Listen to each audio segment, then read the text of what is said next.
More medications, less health. Something's broken.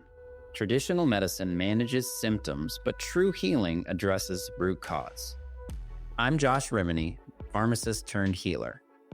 At Beyond the Pills, we merge ancient wisdom with modern day science to inspire you through stories of transformation, practical trainings, and holistic healing. Join me and other practitioners as we guide you towards vibrant health, body, mind, and spirit, and move beyond symptom management into true healing. Hello, welcome back, everybody, to Beyond the Pills. I'm Josh Rimini, pharmacist turned healer, and today's conversation is a powerful one. Our guest, Lauren Courtney, she is the author of Glow Up Your Chakras, From Medicated to Meditated, and the founder of Lauren Courtney Heals.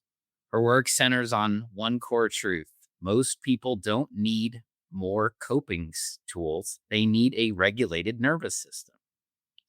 After navigating her own journey through medication and nervous system dysregulation, Lauren now helps high-performing individuals clear root-level patterns stored in the body using somatic work, breathwork, and energy practices. So change becomes sustainable instead of temporary. If you've ever wondered whether anxiety, burnout, or even chronic health symptoms are signals of a dysregulated nervous system rather than disorders, this episode will open your eyes. Lauren, welcome to Beyond the Pills. Thank you so much for having me. I love the energy. I love the synergies, right? So let's just kind of dive in. Your life work now centers around nervous system regulation and embodied healing. And tell us a little, take us back a little bit. What was life like when you were medicated instead of meditated?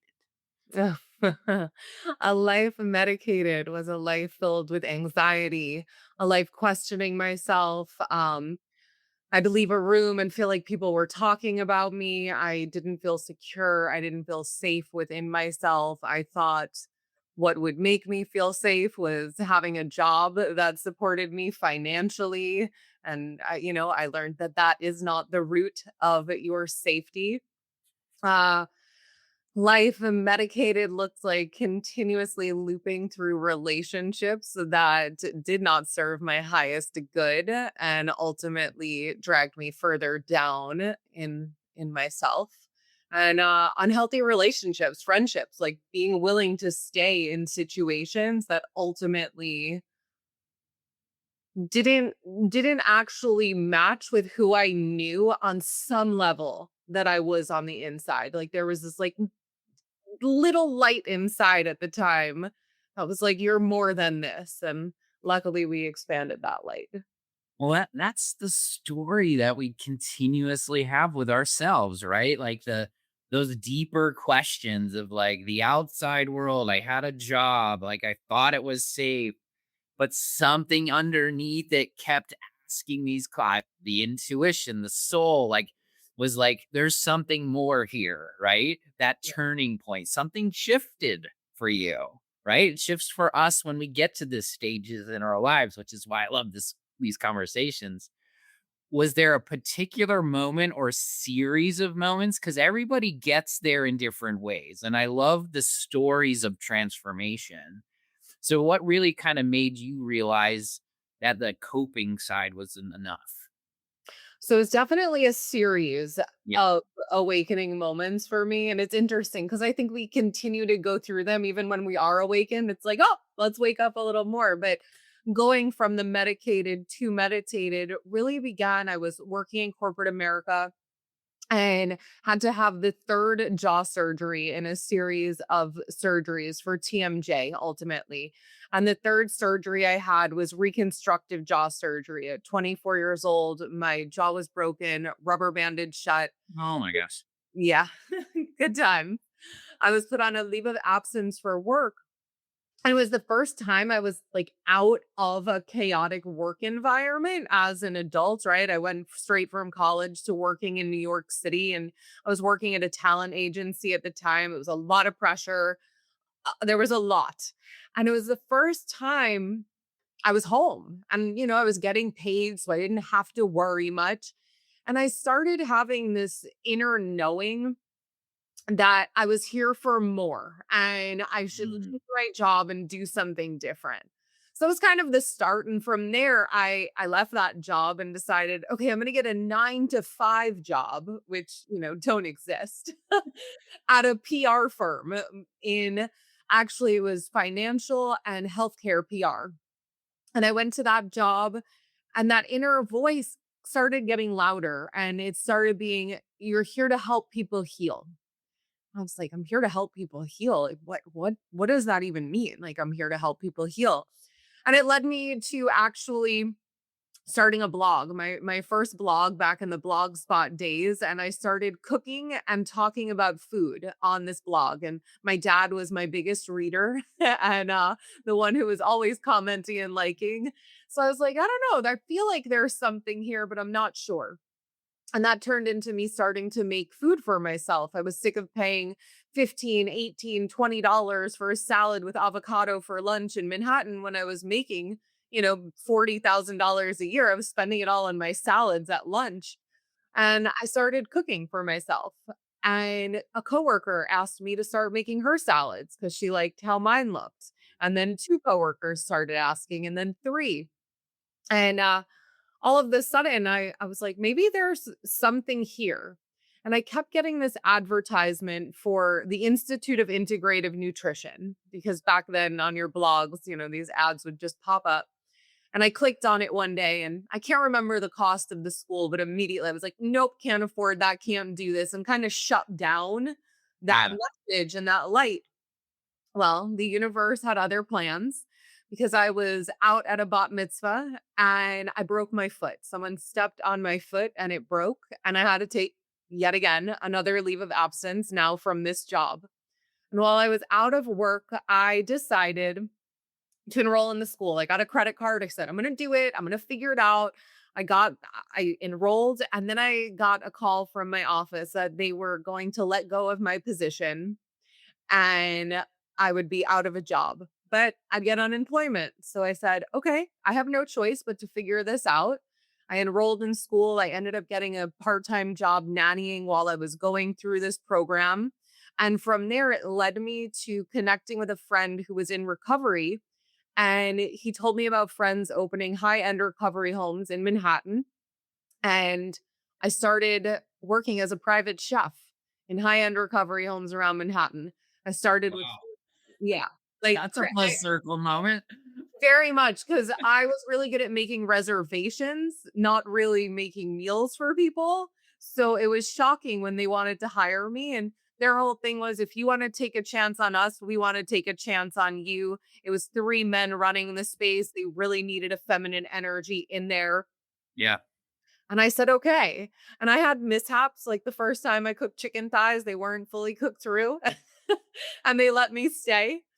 And from there, I ended up evolving. I stayed with them for about a year, and then a competitor opened in New York City, and I guess they had been to a meeting in the space, tried my food, and reached out to me. And I ended up moving over to working with them because I had an opportunity to not only work as a chef, but also to work with people struggling with food addiction and dive into the health coaching piece. So I dove into the health coaching, spent about a year with that company as well. And then on the side, built what began as my health coaching business. And eventually I left, started a meal delivery service in New York, thought, okay, this is it. I'm going to be a private chef. I'm doing these dinners. I'm doing food styling. I have this amazing career I found outside of corporate. And then fast forward 10 years ago, my best friend and first love passed away. And the day he crossed Mhm. over, he began communicating with me. I had no idea it was a medium. I didn't really know what a medium was. And that was, the next moment of really big awakening for me that led me out of the kitchen to learning Reiki, understanding energy healing. And, the levels of awakening have really continued since. I love those stories. They're so pivotal to the formation of the formula of the journey to getting people you know, when healers aren't in it because they go to school to be a healer, right? Like it's like there's always this shamanic wounded healer story we all have, like my story, your story. So I love usually starting with that. Thank you so much because but I want to tap in a little bit because you've had those intuitive hits, but you didn't know what they were. They were just questions and answers. And sometimes people hear direct words and direct things. And for me, it's more of that. I call it a poof now. It's like a subtlety that comes through when like you said, there's an awakening, but then it doesn't really end, right? Like we know that it doesn't end. And I always say this is like when you when you know that you're continuously going deeper and it never ends and you're okay with it, then you kind of feel like you're in the next stage. You're like, oh, it's just gonna keep going, and that's great, right?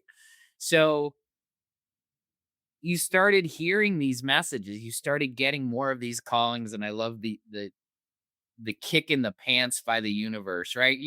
Slow down, stop, think about this for a minute. Oh wait, do it again. Like that's the other pattern I see in my life, at least. You could take it for what it is. It's like, oh, I didn't really hear that. I'm gonna get another lesson here to slow down. Let's just break a foot, right? I don't know. Like I can't make it up anymore either. Because when it comes in those ways that you could never imagine, you're on the right path, right? Mhm. Yes, totally. So bring that piece in again, like that the where we're talking like this you went from corporate to chef, starting to learn. I love IIN. It's a great resource for people. Especially for professionals who want to keep moving in those directions. And now you've got this where did the nervous system dysregulation piece come in for you? Like, did you start learning it in your classes and then bringing it in, or was it like a self-discovery thing? So that came later. Um, Because so at it's the such a key, it's a critical piece to where we are today in healthcare, and we'll touch on this many different ways. But I wanted to get your pattern of how that came in. Yeah, so it's interesting because even in this moment, I'm like, well, I was doing it without knowing. Yeah. So when I was working in recovery, I was in one of those relationships that didn't serve me in my highest good. And I write about this whole story in the book. But long story short, I was dating someone, we had broken up. He came and stayed in my apartment one night. I didn't know it was because it was a safe space for him, but it turned out it wasn't. Because the next morning, 8 undercover cops knocked on my door to arrest him. And Oh, that kind of saved. Sorry. I'm that, like, safe space, like, I feel like, no, like, it's yeah, safe, like, it's he holy had told moly. me he had an interview a few blocks away the next morning, and it would be really helpful for him if he could stay over. No, he thought no one would find him in my home. Anyway, he was found and he was dragged out of my apartment, and I was left on my bathroom floor sobbing, sobbing. I'd never experienced something like this in my life. And I guess I talked to God in that moment for the first time. It was like what should I do? Like why is this happening to me? Right? I didn't understand yet it was happening for me. Why is this happening to me? And I heard kundalini. And when I had been working in the first recovery house I worked in, there was a woman there who had mentioned to me once, "Oh, I go to this kundalini yoga class downtown. I think you'd really like it. Check it out sometime." I sent her a text message. It's like, where is that place? Like, I think I need to go there.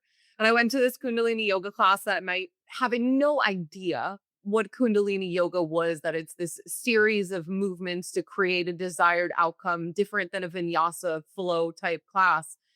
And I went to this class and people are chanting. I'm like, what is this? Is this a cult? But like I feel like I want to stay. Something feels good.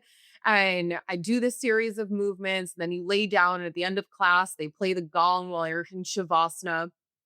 And I fell asleep and I woke up and was like, "Oh my God, I feel really good." I don't know what just happened, but I feel good. Yeah. And I continued to go back consistently. I went back, I started doing 40-day practices, and I just kept going. I had no idea it was regulating my nervous system. I understood that later on and continued practicing throughout my journey. Again, not really knowing what it was, but about what year is this? God, I don't even know. About 3 years ago, I finally decided to train in Kundalini yoga to become a teacher. And the reason that I chose to do my Kundalini yoga teacher training was I was aware that I wasn't breathing properly. That Mm. there was like I had done all this work, energy work, body work, tons of stuff. And it was like, there's something with my breath that isn't correct. And I feel like something happened to me at my birth that no one can figure out. And I had seen many doctors, many therapists, like all different people telling me it's trauma, it's this. I was like, no, no, no. I searched the back of my mind for everything people were telling me. I'm like, no, there's something that was missed. And I ended up doing the teacher training and I didn't quite find my breath through that. But 2 years ago, I met a woman. She came to my class. We had met through social media. She's based in Canada, happened to be coming to Miami, right? The universe happened to be coming to Miami to set up her business down here. She came to my class. After class, she said to me, "I know what's wrong with your cervical spine." And I hadn't told her something was going on with my cervical spine. I was seeing a chiropractor all the time. Long story short, I found out I had a tongue tie. The frenulum in my mouth was tied down, and my tongue was never resting on the roof of my mouth in the way that it was supposed to. So I was doing all this work to regulate a nervous system that was constantly going back into dysregulation. I'd spend 2 weeks regulating, and then it was like, oh, okay, I got to go back to the chiropractor. I got to go back to this person, that person. And in May of this last year, right after I released my book, I found my voice through all of it, wrote my book, published it, and then I had my tongue tie released in May. And through that, I started even more like doubling down on these practices for my nervous system. Well, I I love this part of the story, and this is what we had talked about prior to the recording of this episode was like there's a physical, literal component to your voice being tied, right? And like you're like there's this analogy between and I love it. It's like there's a physical component and when unlocked, everything else kind of was already kind of like coming up and through you. And it was like, oh no, it was a little thing. It was a literal thing that created the energetic thing Yeah. and moving that forward. So I love that part of it too, because this show is a lot of what I do and a lot of what this show is about is ancient wisdom meets modern science. So you were doing that ancient wisdom stuff with the Kundalini and learning, and you didn't know, you just felt, right? You felt like, oh, I feel better. Like, I don't know why, but I feel it rather than that mechanistically. But then in the background, you kind of figured that out like, oh, there's modern day science to what this is all about, which is why the yogis knew it way before we had any scientific component to it. Which is why I like the both worlds coming at one place for you. That's so cool. Yeah, I remember I started talking about it on social media a little bit. I found all these people, right, that talk about tongue ties and nervous system, and I commented on something about it, and someone commented back, "Well, just pray. Like Jesus can take care of this for you." And I laughed, right? Cuz I had been doing this spiritual work for so long. Like, yeah, but Jesus isn't coming with a laser to actually remove what's wrong.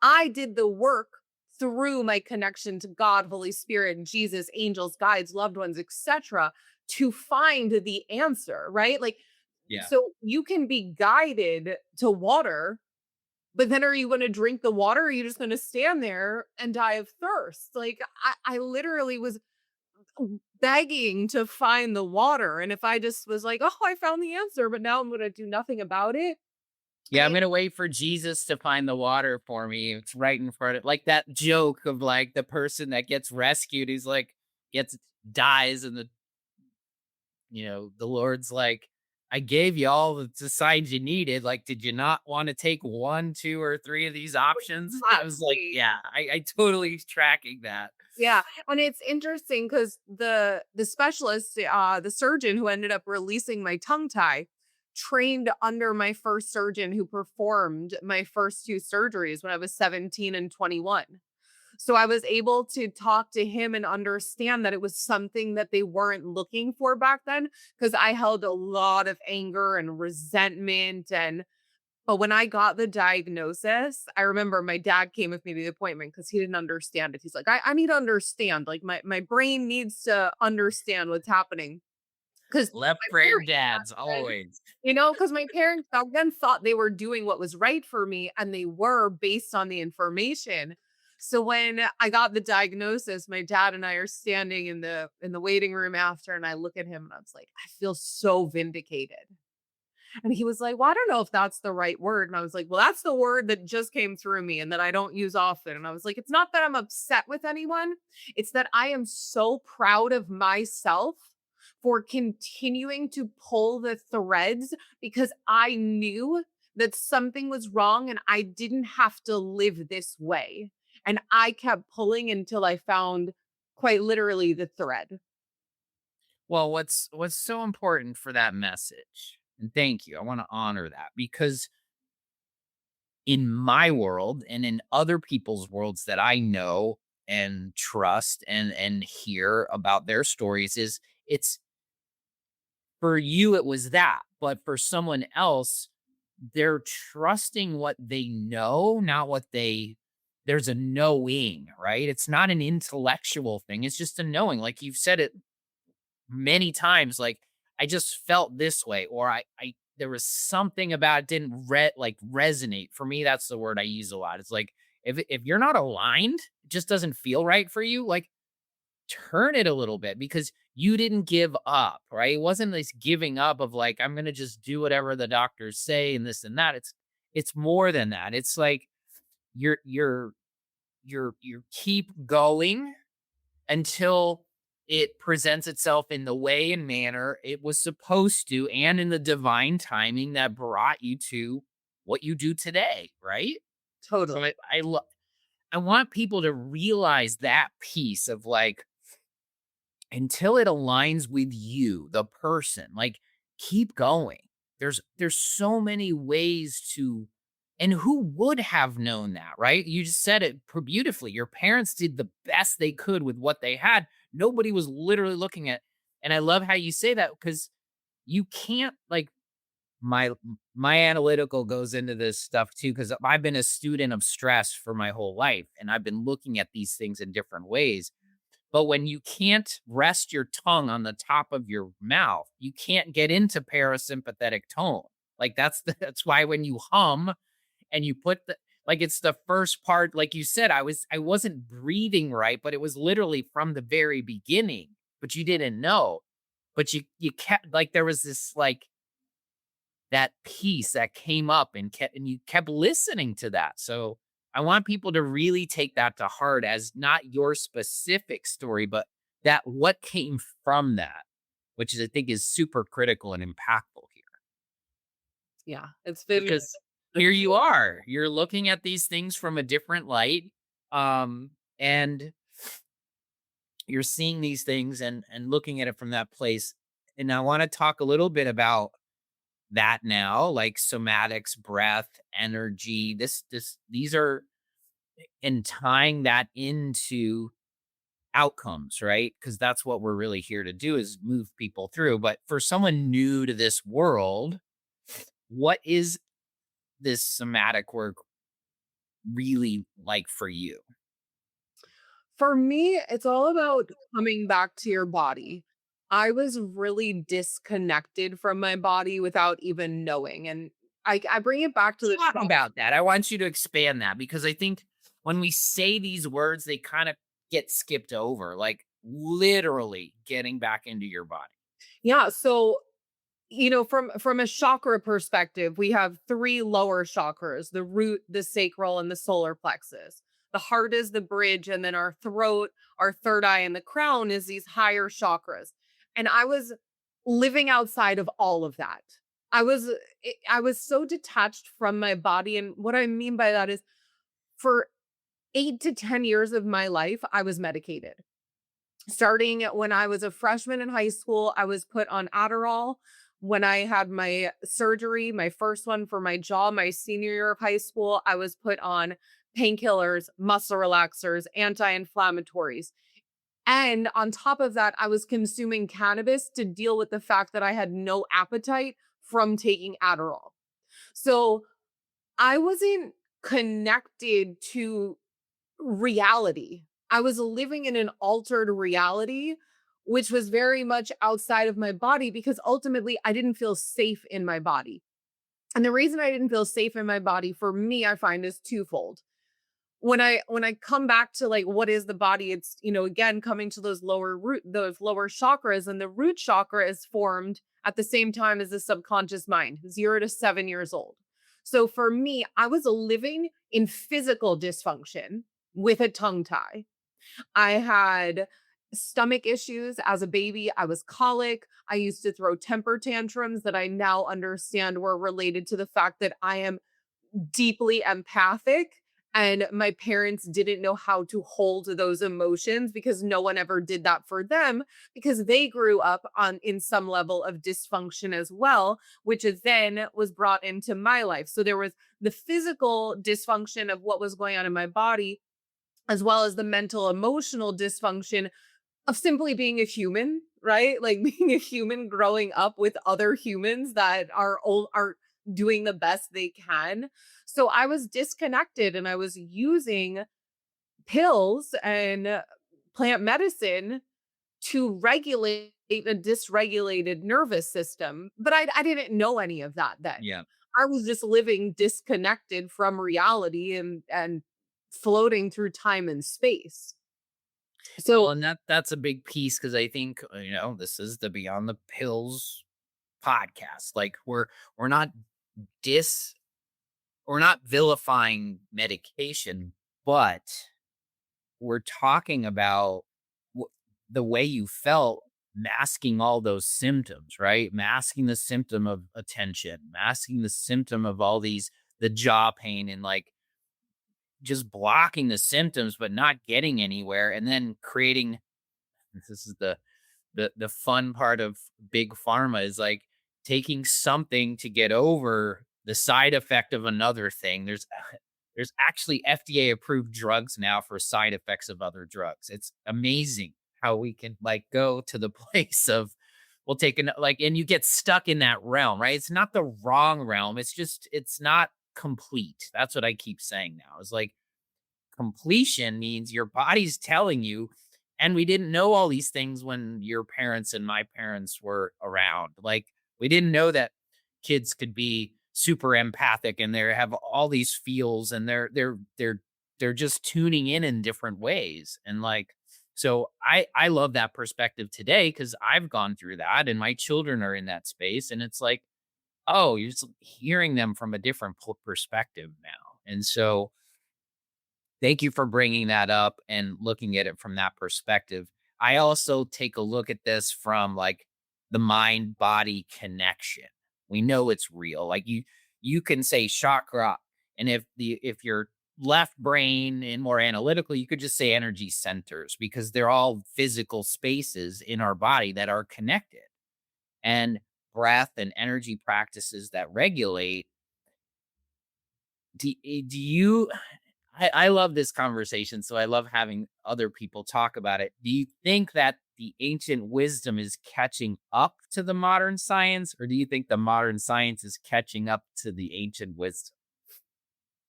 Hmm. You studied it on both sides I now, think, right? yeah. I think, as you're asking, like, my intuition is the modern science is catching up to the ancient wisdom. Is that because there's been so many people on the front lines of, we're building the pressure of the ancient wisdom to be brought up, that Now the other side is like, okay, we have no choice now because too many people are smart. Like, we're too smart to continue to fool people because the world is awakening at a more rapid rate. So now we got to get on this train. Yeah, I just it's one of those questions and topics of conversation that probably doesn't have like one answer. It's like, all of my tribe of soul pod people, like, is like, there is this awakening, like, there's this kind of like, we sense it, we feel it. This is why like people are listening to these things more and they're acting on these things, because that it took me 49 years to get to the word beyond, because it wasn't this way or that way. It's like people are awakening to not complementary and alternative, literally looking at this from the perspective of, they know the system that is failing them in some ways, and they're looking for these other solutions, could not because they're failed per se, but there's something underneath that says there's nothing, this isn't complete for me. Like you, like me, like we all said, there's more, right? And I think that's powerful. And your book title is powerful, like from medicated to meditated. I've been sick. I have a shirt. This is like why I loved having these pre-conversations around is, when we first met, I was like, you know what? I have an actual shirt that says um heavily meditated, and it has the chakras all through it. And I wear it at like dispensa retreats and all the places I go. So talk a little bit about your experience, and we talked about the medicated side, and do you believe medication is overused in cases of dysregulation? I'm so far removed almost from medication at Yeah, this I point know. that I can't speak to it 100%. But you're seeing people, right? They're coming to you in these Yeah. spaces. So Talking about like the beyond the pill side, right? You're bringing people in.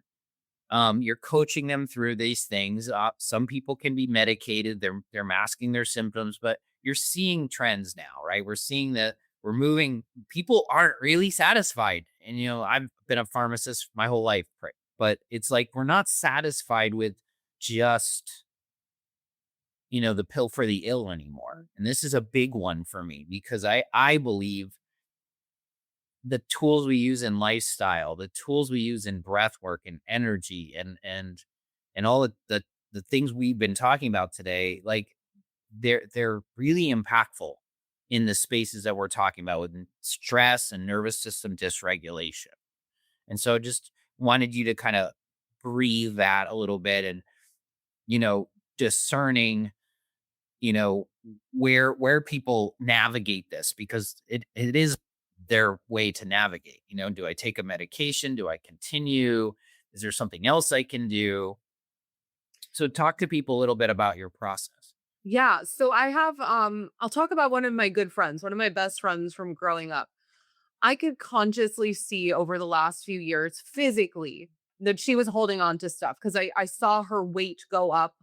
I saw that she was uncomfortable in her body, but she wasn't verbalizing that. She wasn't talking about it because as far as she knew, I'm just getting older, like I have 2 kids, life is busy. And over the summer, she reached out to me and was like, I am not okay. I'm having these really weird physical symptoms. And they were specifically pelvic floor symptoms. And at the same time, she was working with a therapist. She decided, I need to go back to therapy or I need to start therapy for the first time. And the therapist mentioned maybe going on some medication. And she decided to. And I actually thought it was a really good idea because I knew she was masking a lot. I Mhm. didn't quite know what she was masking, but I knew there was a lot of depth to what she was masking. And at the same time, that things were being brought up from her childhood, from the 0 to 7, that she had no memories of. She started asking me for tools. And I took her to her first yoga class. She has now gone to over 70 yoga classes since this summer. She's lost over 50 pounds. and she's just about ready to stop using medication that supported her to be able to go deep into some really heavy trauma that she needed the support of therapy as well as some medication as well as the yoga to dig her out. The pelvic pain has dissipated. It's not there. She does notice if she gets a spike in anxiety or stress that it comes back. Like this week, she was traveling. They got snowed it out of flying back to New York. And she said to me, I'm feeling anxious and I feel like that pain is coming back. I said, okay, let's breathe. Let's just pause for a moment. Let's breathe. And she was like, you're right. I can control this anxiety. This anxiety isn't real. This anxiety isn't me. I am having a physical reaction. We were able to talk through. She's having a physical reaction to she's not home. So she doesn't feel safe and secure. That's been pulled from her. And a reminder, hey, come back into your body. You don't need to come out. Come back into your body. You are safe and secure within yourself. So I think that having seen that situation, and this is my best friend since I was 15 years old, I am so grateful that she was able to have access to medication Yeah. as well as meditation and movement, because I think there is that important need at times. I'm working with another client who's been really suffering with gut health issues for 10 years. And we've been working together for the last 8 weeks. Last week, I was like, I'm really feeling a specific energy of anger that you're holding on to. Like you haven't allowed yourself to process that you've been sent on a wild goose chase through your journey to find healing. And once we were able to process a lot of that anger and move through it, she actually got a diagnosis this week of endometriosis and found the doctor that can actually help her in dealing with the physical symptoms. I can't help her with endometriosis, right? I can only do so much to pull out what's blocking her from even accessing the emotion of anger. Once she accessed that emotion of anger, the answer was there for her. Yeah. Well, that's powerful stuff because, and thank you for leading us down that space. Medications are important, especially when people need they need something to move them past where they're at, right? It's to me, that's why when I call it a symptom blocker, that's sometimes the first step that's needed to get them out, right? But then moving them through their journey to support them in those ways to then you said the outcome that your client is now is that first client is now she's looking at that from a holistic perspective, but also in a space of discernment now, like, hey, maybe these medications can be moved off. And that's the real way to like that's just a natural flow because you're guiding people, you're making I call them unnecessary. Once you make something unnecessary, then they don't have to be there anymore. So and you were so eloquently put where the body keeps a score, like literally, like the emotional component. This is why the mind can make you sick and it can also make you well. And so thank you for enlightening the connection points that people can have from an emotional or the mind component into the emotional component, which then transfers into the physical realm, which manifests as dysfunction. And so if people didn't get anything out of this episode is like they're both interconnected. We can't treat one without the other. It's why I refuse at this point to just talk about the physical realm because they're so interconnected. They truly are. And even with that second client I mentioned, when she came to me, my intuition said, only see her for 6 sessions. Have her book 6 sessions. She doesn't need more than that. Session 5, we got to the bottom of the anger. The week after, she got her diagnosis. Today is essentially her last session with me. If we move forward, it will be for different reasons than what she came to me for in the first place.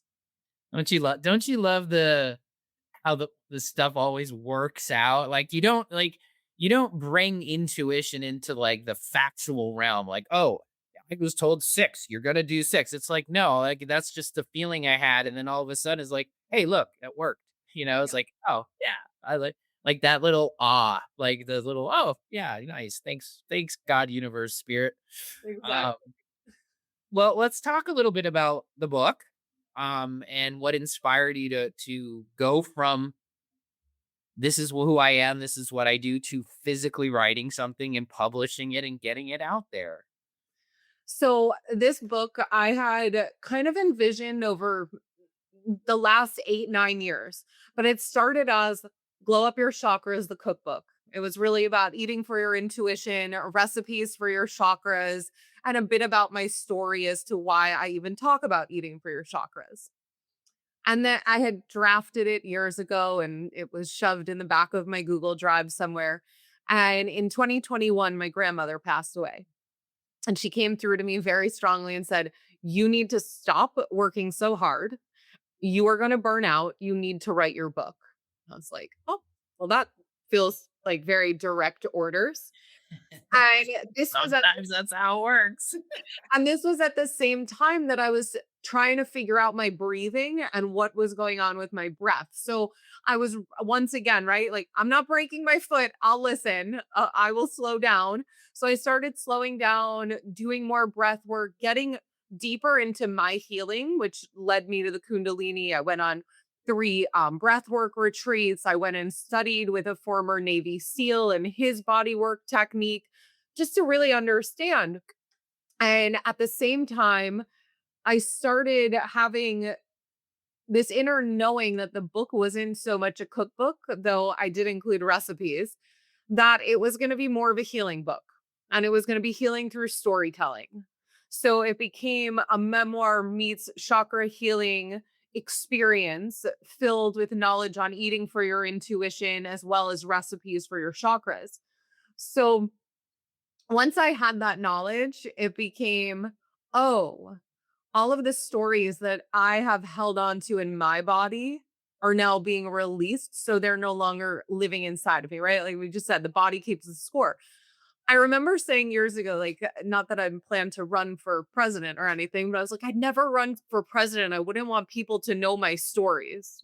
My stories could be a lot worse, it seems. But nonetheless, I started telling those stories in the book. So the beginning of the book is, the story I really shared in more depth of how I went from medicated to meditated. And then part 2 is all about the chakras and I tell a high and a low of the chakras. And my low of the root chakra is losing my virginity on ecstasy. And I tell that story and the mess that it created for myself, right? Then continuously to chase a certain energy based on that initial imprint. I talk about learning to use my voice in different ways. I talk about my relationship with food and battling with body dysmorphia. I I really lay it all out in the book. And through the book, I talk about the ex that got arrested in my home and the one and only time I visited him in jail and that experience for me. And that story in particular, no one really knew about it when I was living through it. I really didn't want to talk about it because we had broken up. There was so much shame. So, writing these stories allowed me to release the shame in a lot of ways that I was holding within myself. And the intention behind that was first and foremost, what I can heal within myself, then I hold space for others to also be able to heal. So, the book is written almost as a transmission and like a permission slip. Like, hey, I've been there. I get it. You can also move forward and have a beautiful life. You don't have to be the stories that you once were. So, now it's like, okay, these stories, they don't live inside of me anymore. Like, I get to put them on the shelf and be done with it. They're there, it exists, it's a part of who I was, but it's no longer who I am. Mm, I love that. And most people that I know in my close circles that have written books, like what you also said is like you inadvertently or maybe you purposely, like you wrote it for you, right? You got all that energy out, and that's That's why I'm a big fan of, you know, having people start with a journaling exercise of getting things out here into some energetic realm outside. It flows. It's actual real. Like it's and you did it in book form. Like you got it all out and you told people through story so they can connect not only in that vibrational tone of what you're created, but the true stories of like transformation of telling the story, building it up, making it human. Like we all have stories. We all tell each other, and most of the stories in our head are incorrect. We know this by fact, right? We tell ourselves the story rather than it's because it's a story, right? And not it's not actually real. It's our real, and that you were able to do that and help other people. So um And it, where can people find your book if they're looking? it's available on Amazon. Okay, Blow cool. up your chakras from medicated to meditated. And a piece, with each chakra, there's healing tools as well. And one of those tools is journal prompts because I believe getting your story out Yeah. and writing it down, like you just said, is so key because we don't have to hold on to the trauma for the rest of our lives. And I'm glad that we brought that up in this organic fashion because these are the simple, no cost things that get overlooked. Like when I call it wellness made simple, right? There's simple doesn't mean easy because you could throw out, oh yeah, journaling, whatever. But it's like, no, if you actually commit a few times to just doing it, um, sometimes I go a step further and I say, go to your backyard where you have your fire pit and burn the thing, right? Like get it out, get that energy out and moving it. So let's talk about sustainable versus temporary change. Why do so many personal development strategies in your mind, why do they fail long term? A lack of integration.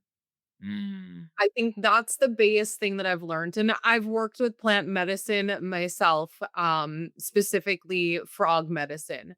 But when I think about plant medicine in a whole, we see a lot of people go and they're like, "Oh, I went to the jungle and I did this journey and now I've had this spiritual awakening and my whole life is going to change." And 6 months later, they're still in the same job and they're back in the jungle again because they didn't actually do the integration work. yeah. Even with my work, I've recently said I'm no longer offering single sessions.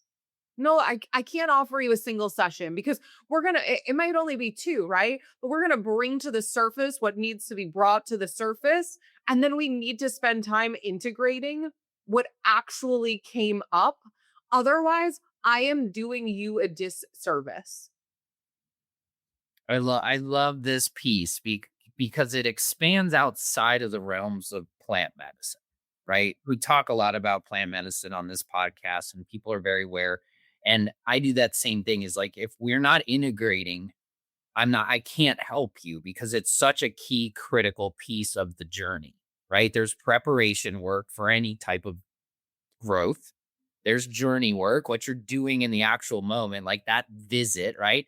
But if you don't integrate it into your experience, into your life, that like whether it's lifestyle, plant medicine, functional medicine, like any protocol. And I do the same thing now, Lauren. I do not take one offs anymore. I can get you to a place where you can recognize what's here. But if we're going to work together, there has to be a period of time where we both agree that this is the because it's through our own experience. It's like we know we don't get what we want from the quick fix or the tell me what to do, like diagnose me and Yeah. just tell me what to do. Like that's not how it works. Yeah, it's Well, they've like been fed you get this for so long, right? yeah, it's like you get that hit of adrenaline. You get that oxytocin, like, oh my God, I It's the figured it all dopamine hit. out. And the dopamine hit, thank you. But then what? Like, cool, like we spiked your dopamine, but now what? And I think that's why people like, you want a psychic reading or card pulls. And people always ask me, oh, I went to this psychic and they told me X, Y, and Z, but I don't know, it doesn't relate. And I was like, of course it doesn't fully relate because that psychic told you what she sees when you're sitting in the chair at this moment. But life can change because after the reading, you can choose to walk out of your door and she saw everything if you made a right turn. But if you choose to make a left turn, now the reading is invalid because you invalidated it. Well, it's choice, and you're bringing up the whole component of like why we're in this quantum world. Like, it's a multi-dimensional component living at the same time, and yeah, one part of you goes left, one goes right. Which one is it? Right? It's like it's and like just choose. You choose, but each choice creates its own reality, and it's like I love that analogy. It's like, oh, the psychic told me da da da da da. It's like, really? Okay, well, now what? Now what? Right? And like I love that word. I always I mess with people with that. I was like, great. Now I do it with my kids all the time. It's like, Dad, I was like, okay, cool. Now what? And they're like, stop it. They're because they're stuck in that moment. It's like, oh, Totally. okay, let's work 'Cause it, on it. it like becomes this obsession of, Yeah. well, they told me that I'm gonna meet someone at blah blah blah time, and like I'm so excited. And it's like, okay, cool, but like, what if you met someone at such and such time, or this like you can't base your reality on something outside of you because innately you're just letting someone read your field, but no one has a better read on your field than you when you're tuned in with yourself. So the work is, for me, it's like, come back to your intuition, come back to your truth, connect with your gut and your inner knowing before you give everyone outside of you the power, because that just creates more dysregulation. Well, that's if I love when I have questions that gets answered without me asking the question. So that's when these are good episodes because that's really what makes embodied regulation different than a motivational spike, right? Because you, the person, knows you more than anybody. You are you, right? And hearing it, being able to hear it, being slowing down. We've talked about this a few times now. And is getting that because we get caught like there is no one path, right? It's like you get busy, things happen all of a sudden, you get reminded, slow down. Your life, my life, like slow down a lot. My my one of my best favorite mentors, she's one of my energy medicine gurus now, is we have a she allowed me to borrow and use her one of her mantras, which is push less, allow more. And so allowing these things to unfold and allowing yourself to literally hear yourself Yeah. is so powerful, and I think it's so overlooked. And that's what you do, right? You help people listen more by being in their body and grounding them. Now, Absolutely. you build this, you mentioned we have the same kind of avatars. We like working with high impact entrepreneurs that are doing good in the world and helping in my way. If I help an entrepreneur who's got high impact, I'm also helping their company. I'm helping there's a ripple effect in there. And so you've seen this because you work in these concierge level kind of practices. Um, so people that are listening or have any of these things is like, what's your favorite place to play? Like, where do you like to work with people?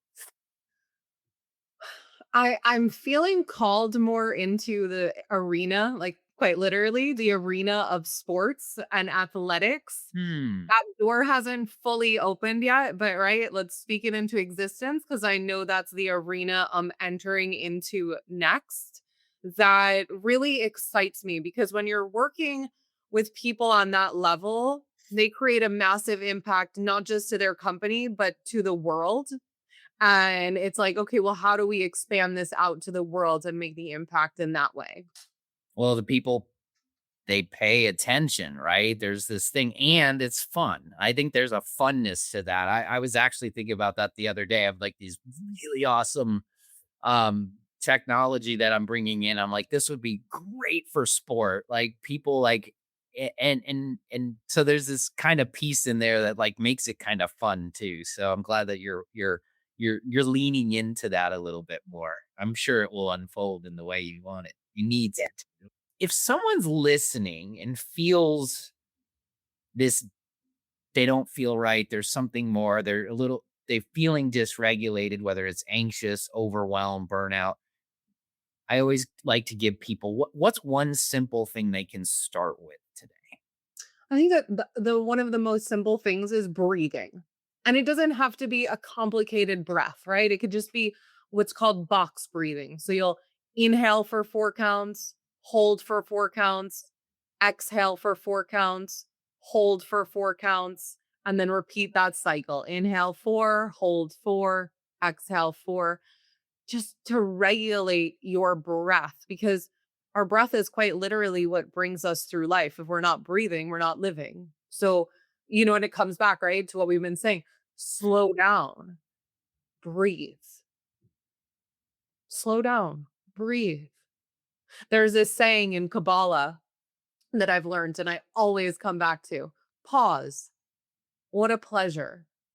Pause. Mm, Wow, how lucky am I to be experiencing this moment? What a pleasure. Even if it's seemingly not a pleasurable moment, pause. What a pleasure. I'm alive right now in this experience. What is this here to teach me? What is this an opportunity to unlock for me? As opposed to, oh my God, why did she do this? Why did he do this? I'm so upset. Pause.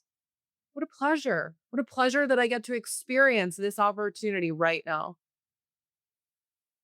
I love that. And one of my good friends says he reframes things beautifully. And a lot of times we get stuck in the I should or I need. And he's like, no, you get to.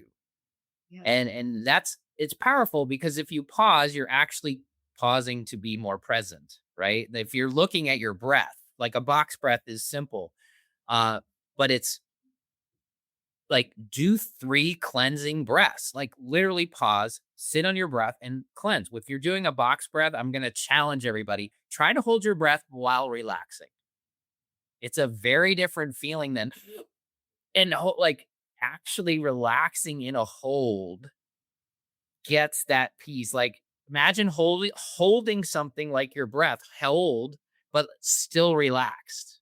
It's an interesting component because we tend to tense up when we hold.